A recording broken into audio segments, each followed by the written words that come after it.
আপনারা যে আমার মেয়েকে পছন্দ করেছেন না, আমরা এতে অনেক খুশি হয়েছি। তা বলছি বাবা জীবনকে একদিন নিয়ে আসবে, ওদের আলাপটা হয়ে যাবে।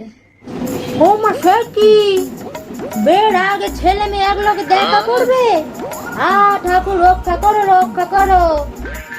আমার পোলা বাবা অমন নয়, যারে ঠিক করে দেবো, যারে পছন্দ করে দেবো আমরা, তারে বিয়ে করবে। ও আচ্ছা আচ্ছা, ঠিক আছে, আপনারা যা ভালো মনে করবেন। তাহলে আগামী মাসে ওদের 4 হাত এক করে দেওয়া হোক, কি বলে? হ্যাঁ হ্যাঁ, তা যা বলেছেন। এখনকার দিনে ছেলে মেয়েদের পছন্দই তো আমাদের পছন্দ। ওরা খুশি থাকলেই আমরা খুশি থাকবো। হ্যাঁ হ্যাঁ, তা যা বলেছেন। ওরা তো আর আমাদের মতো ছোট বয়সে বিয়ে করছে না, যথেষ্ট ম্যাচিওর হয়ে গেছে। ওদের নিজেদের ভালো মন্দটা নিজেরা বোঝা হলে এবার ওদের দুজনের মতামতটা নিয়ে বিয়ের দিনটা পাকা করে দেওয়া হোক। হ্যাঁ, তো আপনার ছেলের নামটা যেন কি?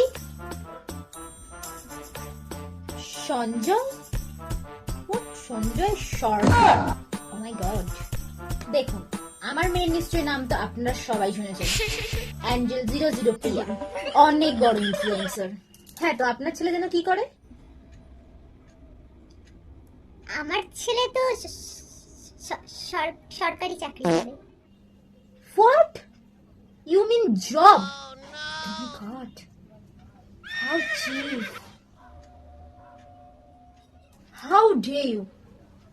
আমার মেয়ে এত বড় বড় ইনফ্লুয়েন্সারদের রিজেক্ট করে আর আপনার ছেলের মতো সরকারি চাকরিওয়ালা ছেলেকে বিয়ে করবে? Out, out of my house. কোথা থেকে চলে আসে এরা? মাই গড।